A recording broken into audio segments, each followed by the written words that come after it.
Hello and welcome to our channel, where we teach English through powerful and emotional stories. Today, we are starting a very special story, the real-life journey of Queen Elizabeth II, one of the most famous and respected women in the world. In this story, you will learn about her life, her struggles, her love, her royal duties, her family, her power, her heart, and everything in between. We will explain it all in easy, simple English so that you can enjoy the story and also improve your English. This story is perfect for beginners, so don't worry if your English is not strong yet. Just relax and enjoy.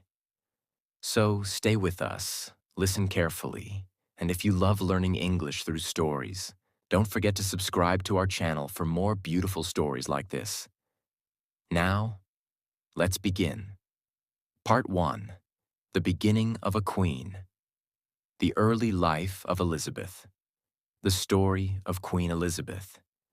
2 begins before she was a queen. Before the crown, before the palaces, before the power. She was just a little girl named Elizabeth Alexandra Mary Windsor. She was born on April 21st, 1926, in a lovely house in London, the capital of England. She was not born in a palace, not in a royal castle. She was born at her grandfather's house at 17 Bruton Street in Mayfair, London. Her father was Prince Albert, and her mother was Lady Elizabeth Bowes-Lyon. When Elizabeth was born, no one thought she would become queen. Her father was not a king, and she was not expected to sit on the throne. Her family called her Lilibet, a sweet nickname because little Elizabeth had trouble saying her full name as a baby. As a child, Elizabeth was quiet, polite, and always serious. She had beautiful blue eyes, golden hair, and a face full of curiosity. She loved horses, dogs, and books.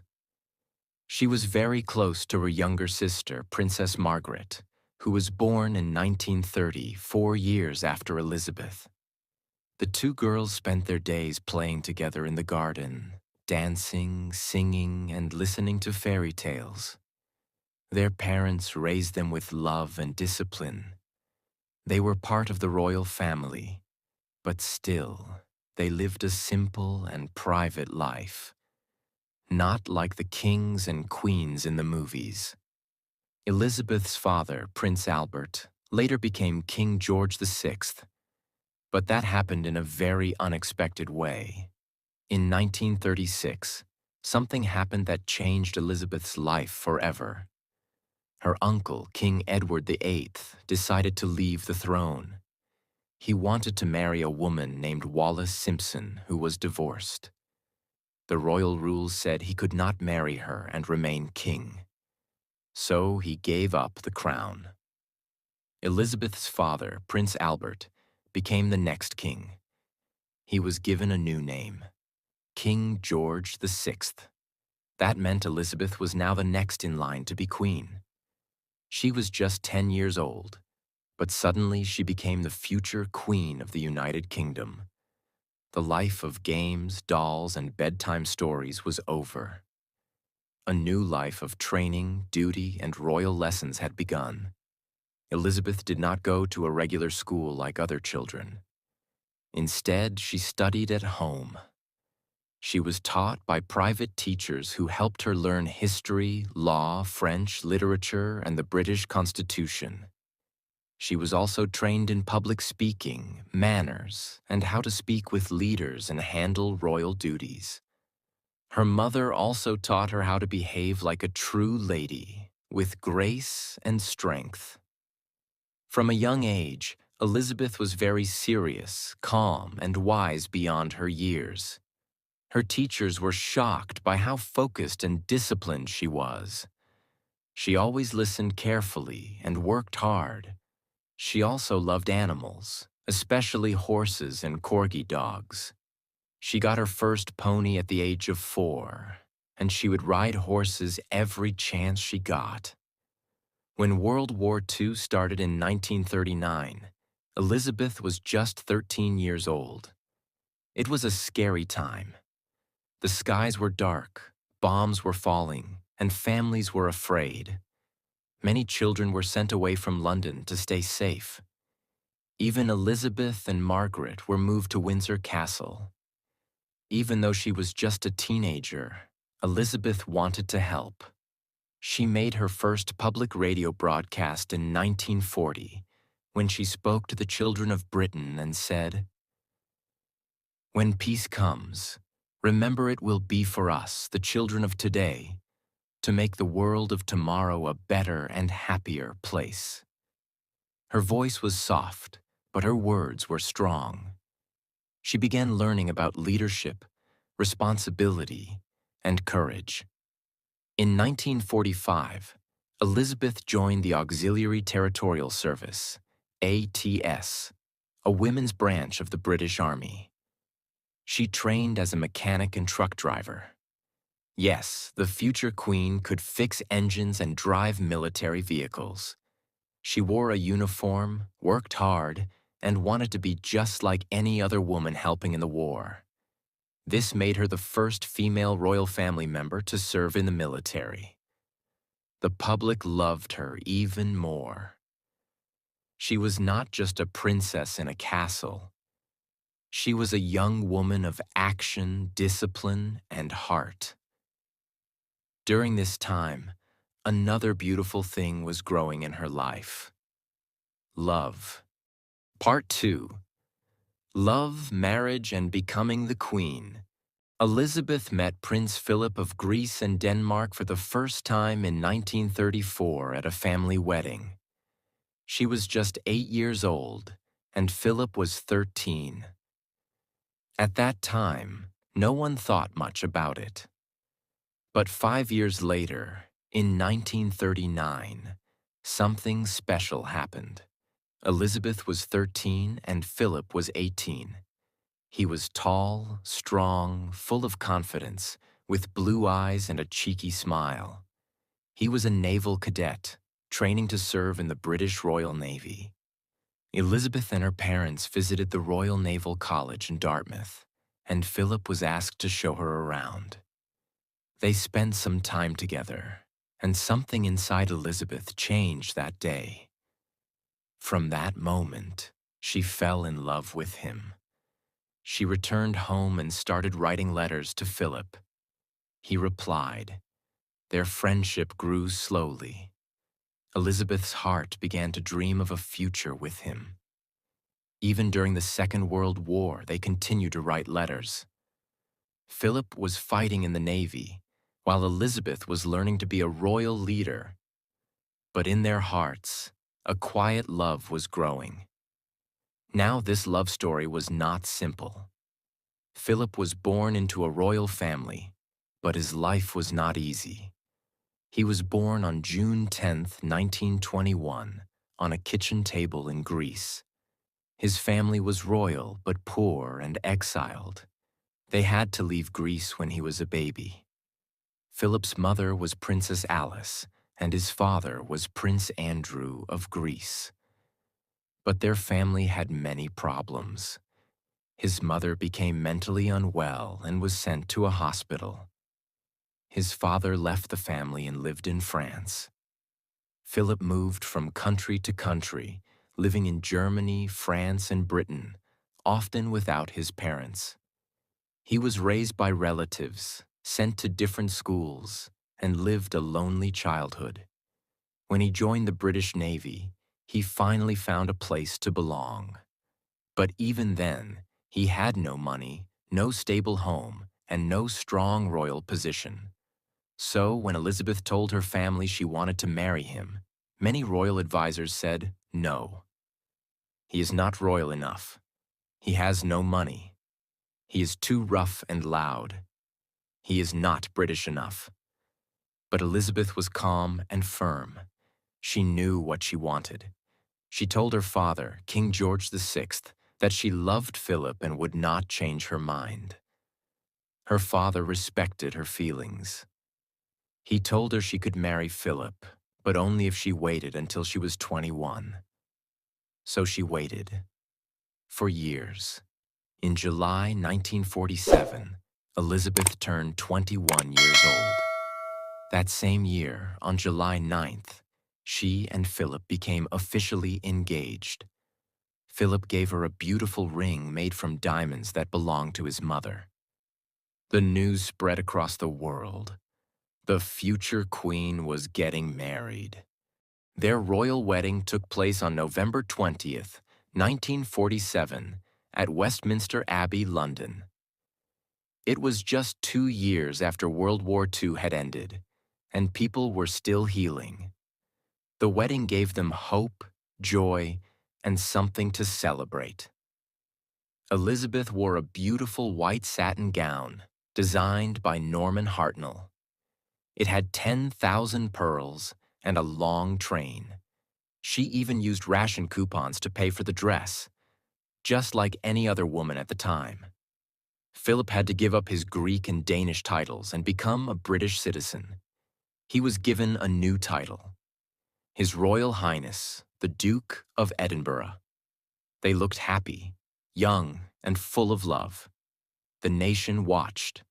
The world smiled. After the wedding, Elizabeth and Philip moved into Clarence House, a home in London. They tried to live a normal life, as normal as royals could be.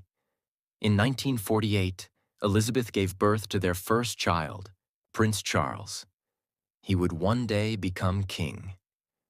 2 years later, in 1950, they had their daughter, Princess Anne. Philip and Elizabeth were loving parents. Philip taught the children to sail, fish, and live a strong life. Elizabeth told bedtime stories and gave hugs. At this time, Elizabeth was not yet queen. Her father, King George VI, was still king. But his health was getting worse. He smoked too much and had serious health problems. Elizabeth knew her life was about to change. In 1952, Elizabeth and Philip went on a royal tour to Kenya, a country in Africa. It was part of the British Empire. They stayed in a beautiful wooden lodge, high in the trees, where you could watch elephants and wild animals. It was during this peaceful stay, on February 6, 1952, that Elizabeth got the news. Her father, King George VI, had died. She was now the new Queen of the United Kingdom. She was just 25 years old, standing under the trees in Africa, wearing a simple dress, holding binoculars to look at animals. And in that moment, she became Queen Elizabeth II. Elizabeth returned to London immediately. The world watched her plane land. She walked down the steps not as a princess, but as the new queen. She looked calm, sad, and strong. The Prime Minister and other royal leaders greeted her. She had lost her father and gained a crown, all in the same moment. She moved into Buckingham Palace, the official home of the monarch. Her life was now filled with meetings, ceremonies, speeches, and royal duties. On June 2nd, 1953, her coronation was held at Westminster Abbey. It was the first royal coronation shown on television. Millions of people across the world watched the 27-year-old queen wear the crown of St. Edward and sit on the throne. She held a golden orb, a scepter, and made a promise. "I declare before you all that my whole life, whether it be long or short, shall be devoted to your service." And she meant every word. Now she was a young mother, a wife, and the queen of many nations, all at once. Philip had to adjust too. He had to walk 2 steps behind her wife, something that was difficult for him in the beginning. He had to give up his Navy career, which he loved, but he did it because he loved her. Behind the palace doors, they were like any other couple. They laughed, argued, supported each other, and shared quiet moments. They spent evenings reading, watching TV, or walking together in the gardens. They wrote notes to each other, had breakfast together whenever they could, and always respected each other's roles. Part 3.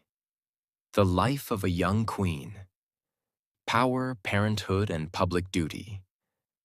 She ruled not just the United Kingdom, but also Canada, Australia, New Zealand, and many countries in Africa, the Caribbean, and Asia. These were part of the British Empire, which was slowly changing into something new called the Commonwealth. A group of nations linked by history, friendship, and cooperation. So her job wasn't just about Britain. She had to understand many cultures, travel to many places, and connect with many people.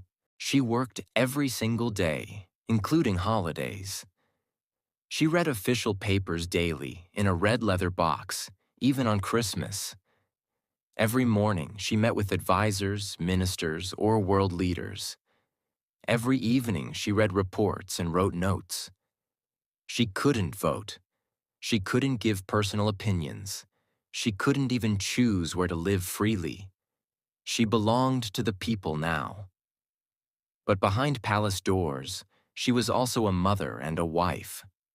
Let's talk about her family life in detail. She had 4 children, each very different. First, Prince Charles, born 1948, quiet, sensitive, thoughtful, grew up knowing he would one day be king. This was not easy for him. Second, Princess Anne, born 1950, strong, independent, and sporty, loved horses and didn't care much about fashion or fame. Third, Prince Andrew, born 1960, charming, bold, and fun-loving, became a helicopter pilot in the Navy. 4, Prince Edward, born 1964, kind, shy, and artistic, loved theater and film.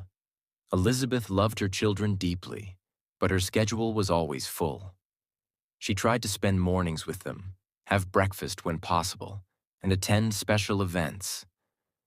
But royal duties often pulled her away.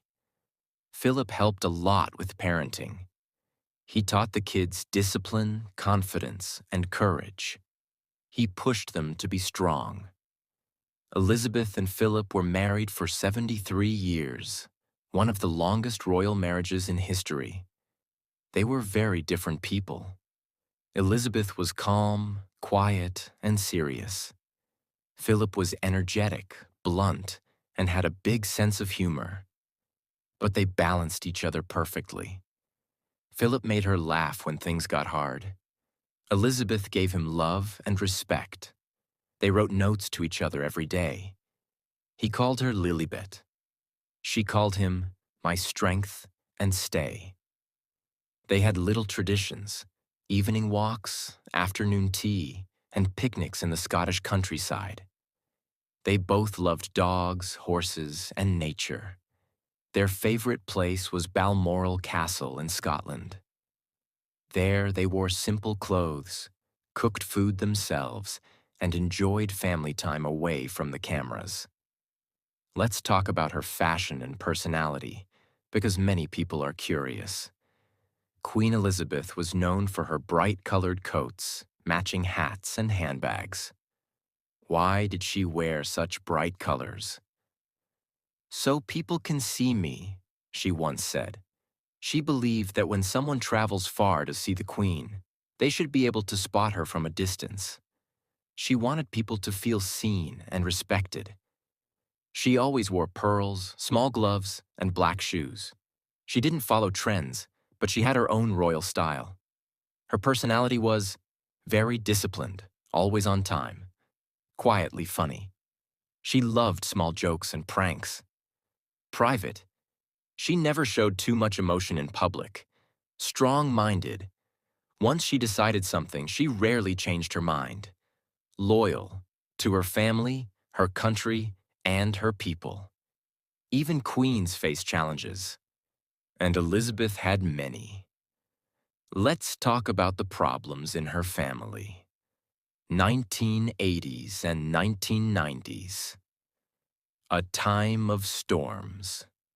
Prince Charles and Princess Diana got married in 1981.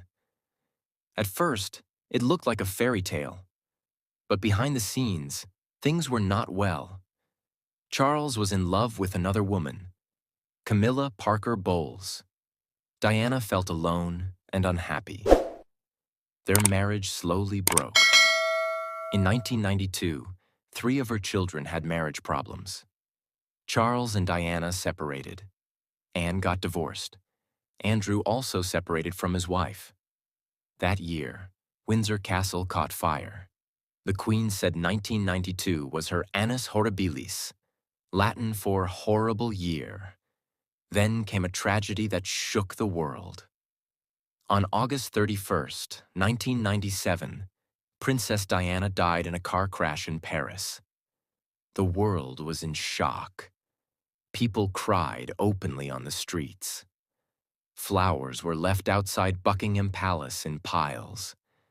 But the Queen did not make a public statement immediately.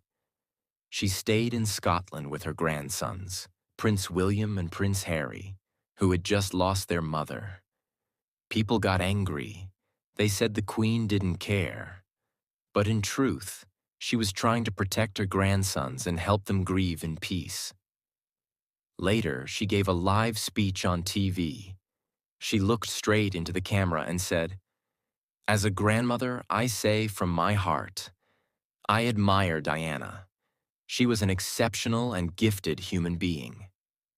That moment softened hearts. People understood her pain. In the 2000s, Elizabeth became a grandmother and great-grandmother. She had many young faces around her. She was still working every day, attending events, hosting world leaders, giving speeches, opening schools, hospitals, and museums, meeting people from all walks of life. She met 14 different prime ministers during her reign, from Winston Churchill to Boris Johnson. She also met every American president from Harry Truman to Joe Biden, except one. She traveled more than 1 million miles, visited over 100 countries, and never complained. Her Diamond Jubilee. In 2012, the world celebrated her Diamond Jubilee, 60 years as Queen. Crowds cheered, flags waved, concerts were held. The Queen smiled. She had become more than just a queen. She was a grandmother to a nation, a symbol of continuity, wisdom, and grace. Part 4. The Later Years. A queen of strength, heartbreak, and grace. The 21st century began, and Elizabeth was no longer a young queen. She was now an elderly woman, still strong, still smiling, but with many years of experience behind her eyes. She had ruled for over 50 years by the time the 2000s arrived. Think about that. The world had changed. Televisions had become smartphones. Horses had become helicopters. Letters had become emails. Men walked on the moon. Wars had ended. New ones had begun. And yet Elizabeth was still there, standing tall. One of the sweetest parts of her later years was her relationship with her grandchildren. She was no longer just the queen. To them, she was Granny. She had 8 grandchildren, and each one brought her joy in a special way. 1. Prince William. Quiet, thoughtful, the future king. She had private lunches with him to guide him gently. 2. Prince Harry. Energetic, emotional, rebellious. She had a soft spot for him. They laughed a lot together. 3. Princess Beatrice and Princess Eugenie. Sweet, stylish, emotional. She admired their kindness and creativity. 4. Peter and Zara, from Princess Anne. Zara was into horses, just like her grandmother. They spent time together riding in the countryside. 5. Lady Louise and James, youngest of all, children of Prince Edward. Elizabeth often read books with Louise and taught her about royal history. She wrote birthday cards for them, gave them small, thoughtful gifts, sometimes funny, sometimes homemade. Her Christmas traditions were very special. At Sandringham House, the entire family gathered. They sang carols, played silly games, ate turkey dinner with pudding. Elizabeth would give a speech and smile at everyone, always wearing a sparkly brooch or her famous pearl necklace. She may have been queen of a nation, but in that living room, she was just Granny. Even in her 80s and 90s, Elizabeth lived a very structured and disciplined life. Let's walk through a typical day in her later years. 7:30 a.m. Wake up. Her maid would bring tea, Earl Grey, and biscuits. She liked silence in the mornings. 8 a.m. Bathe, dress, always neatly, with a special outfit prepared the day before, and review the day's schedule. 8:30 a.m. Breakfast. Often simple: toast, jam, scrambled eggs, sometimes fish. 9 a.m. Read official papers in the red box. 11 a.m. to 1 p.m. Meet guests, ministers, ambassadors, or people receiving awards. 1 p.m. Light lunch. She enjoyed grilled fish or chicken with salad. 2 p.m. to 4 p.m. Walk in the garden or ride her pony, even in her 90s. 5 p.m. Tea time, her favorite moment. She loved scones, jam, and a good cup of Darjeeling tea. 6 p.m. to 8 p.m. Dinner, usually with close family. 9 p.m. Watch a little TV. She liked crime dramas at horse races. 10:30 p.m. Read or write in her diary, then go to sleep. Even at 90, she didn't rest much. She believed, if I'm alive, I must serve. Now we come to one of the most emotional parts of her life: the loss of her beloved husband, Prince Philip. In April 2021, after 73 years of marriage, Philip passed away peacefully at 99 years old. They had been together since she was 13. She was now 94.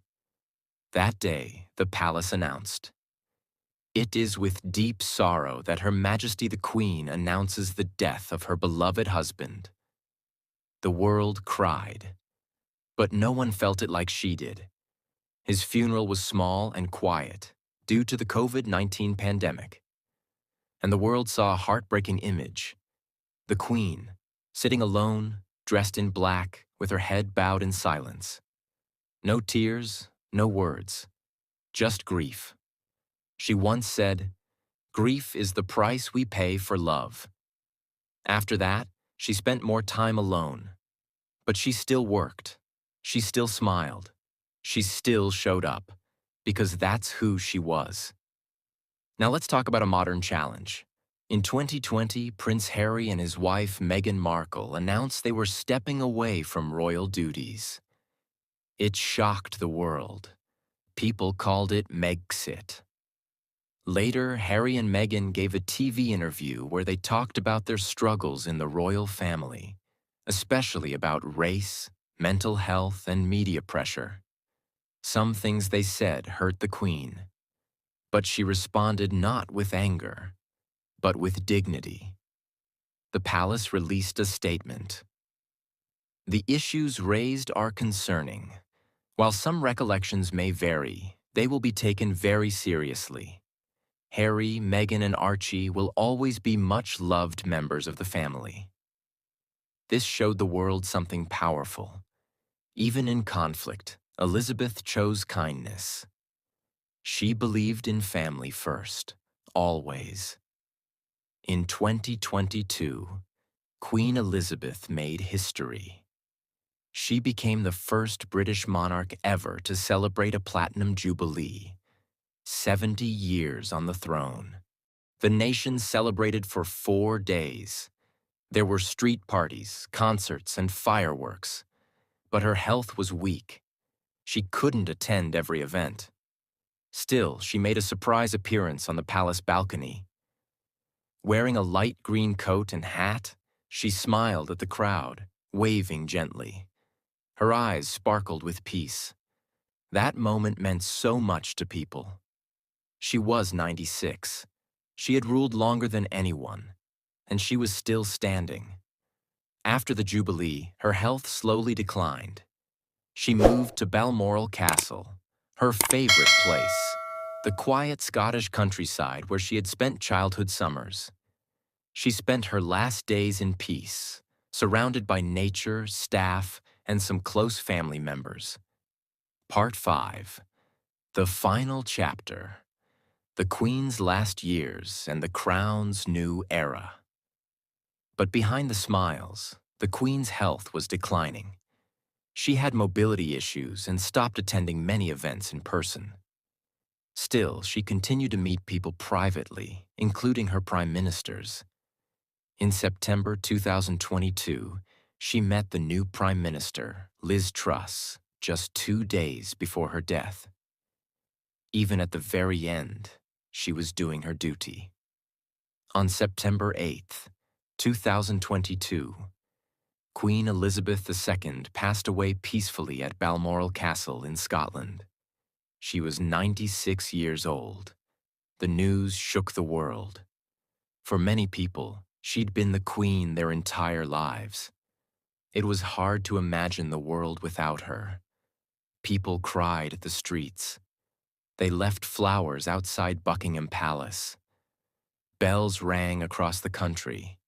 The Queen's coffin was taken from Balmoral to Edinburgh, then to London, where thousands waited in long lines, sometimes for 20 hours, just to say goodbye. Her funeral was watched by billions. It was one of the most viewed events in history. After her passing, her eldest son Charles became King Charles III. He had waited longer than any heir in history. He was already 73 years old when he became king. His wife, Camilla, became queen consort. Many people had different opinions about King Charles. Some still remembered his past, especially his marriage to Princess Diana. But many were also ready to accept him as king, and they hoped he would carry on his mother's legacy of stability and service. After Queen Elizabeth's death, many changes happened.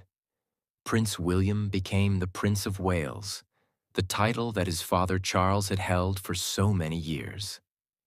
William and his wife Catherine, Kate, are now the most popular members of the royal family. Prince Harry, Queen Elizabeth's grandson, lives in the U.S. with his wife Meghan. They stepped away from royal duties and gave interviews that created big headlines. Their decision caused a lot of debate and even tension within the family. The royal family is now smaller and the roles are more focused. King Charles wants a more modern monarchy, with fewer people working as official royals. Queen Elizabeth's legacy. Queen Elizabeth II was more than just a queen. She was a symbol of stability, tradition, and strength. She ruled during World War II, the Cold War, the rise of technology, the COVID-19 pandemic, the independence of many countries from the British Empire. She ruled with grace, never giving political opinions, never creating drama, always calm, always dignified. She met 14 U.S. presidents, more than 170 world leaders, and saw 15 prime ministers in her time. She was the face of Britain, but also a grandmother to the world. People respected her for her discipline, her kindness, her sense of humor, and her sense of duty. Queen Elizabeth II was born into royalty, yes, but she didn't choose to be queen. The crown was given to her when she was just 25. She was not ready. She was not trained like a soldier.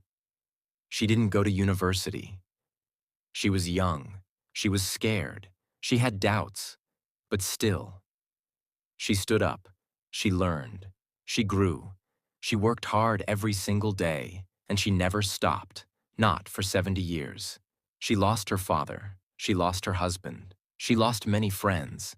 She saw wars, hate, judgment, mistakes, criticism, and even betrayal. But she always stayed calm, silent, and strong. She kept her promise. She said at 21, "My whole life, whether it be long or short, shall be devoted to your service." And she kept that promise till her very last breath. She was not just the Queen of England. She was the queen of many countries at the same time. Yes, more than 30 countries have had Queen Elizabeth II as their queen at some point in history. Isn't that incredible?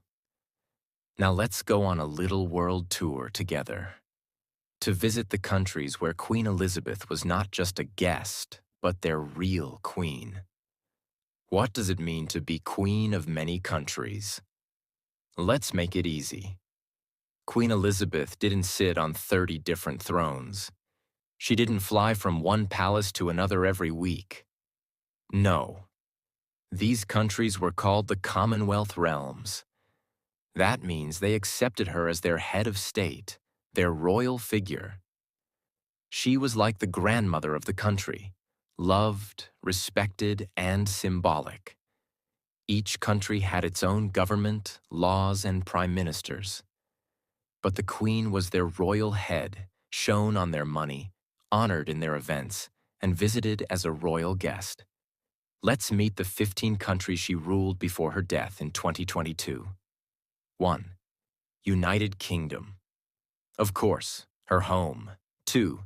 Canada, yes, the queen of snow and maple leaves. 3. Australia, g'day, the queen ruled down under 2. 4. New Zealand, the queen of beautiful mountains and sheep. 5. Jamaica, she ruled this island of music and sunshine. 6. Bahamas, she visited these dreamy beaches as their queen. 7. Grenada, another Caribbean beauty under her crown. 8. Papua New Guinea, far in the Pacific, still loyal to her. 9. Solomon Islands, a group of islands that called her Queen. 10. St. Lucia, Caribbean love for the Queen. 11th, St. Vincent and the Grenadines, another gem in the ocean. 12th, Belize, a small country in Central America that loved her.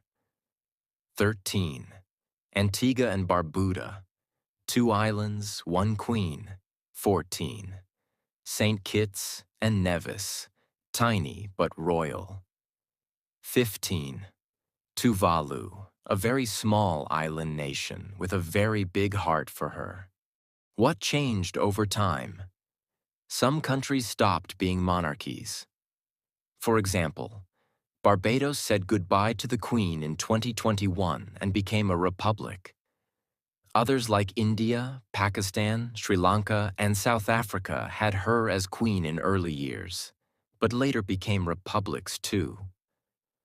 But Queen Elizabeth always respected their decisions. She believed in friendship, not control. Even after some countries removed her as queen, they still stayed in the Commonwealth family, which means they respected her and remained connected. Did she visit these countries? Yes, and people came out in millions to see her. She visited Canada over 20 times, Australia 16 times, India, Africa, Caribbean nations, and many more. She met children, danced with locals, and smiled for hours. People didn't just see her as a queen, they saw her as part of their lives. Why was this so special? Because no one else in history ruled so many countries peacefully for so long. She wasn't just a queen. She was a symbol of unity, friendship, and continuity for millions of people around the world. For over 70 years. Imagine having your face on coins, stamps, and school walls in 15 countries at once. That was Queen Elizabeth II. Now, what can we learn from her? We don't need to be kings or queens to be great. We don't need a crown to be powerful. We don't need millions of people watching us to be special. What we need is something the Queen had: discipline, kindness, patience, strength, dedication, and heart. She showed us that a strong person doesn't always speak loudly. Sometimes they just show up every day and do their work quietly. She taught us that duty is not about showing off. It's about showing up. She reminded us that even if the world changes, values like honesty, loyalty, service, and grace will always be respected. So, dear listener, here is your crown now. Be loyal to your dreams. Be kind even when others are not. Stay strong when life tests you. Keep your promises and do your best, even when no one is watching. Because you can be royal in your own way. You may never wear a real crown, but you can wear a crown of respect, honor, and character. And that's more powerful than gold. The queen is gone, but her story lives on. And now, your story begins. Make it great. Make it honest. Make it unforgettable. Because you never know. One day the world might tell your story too.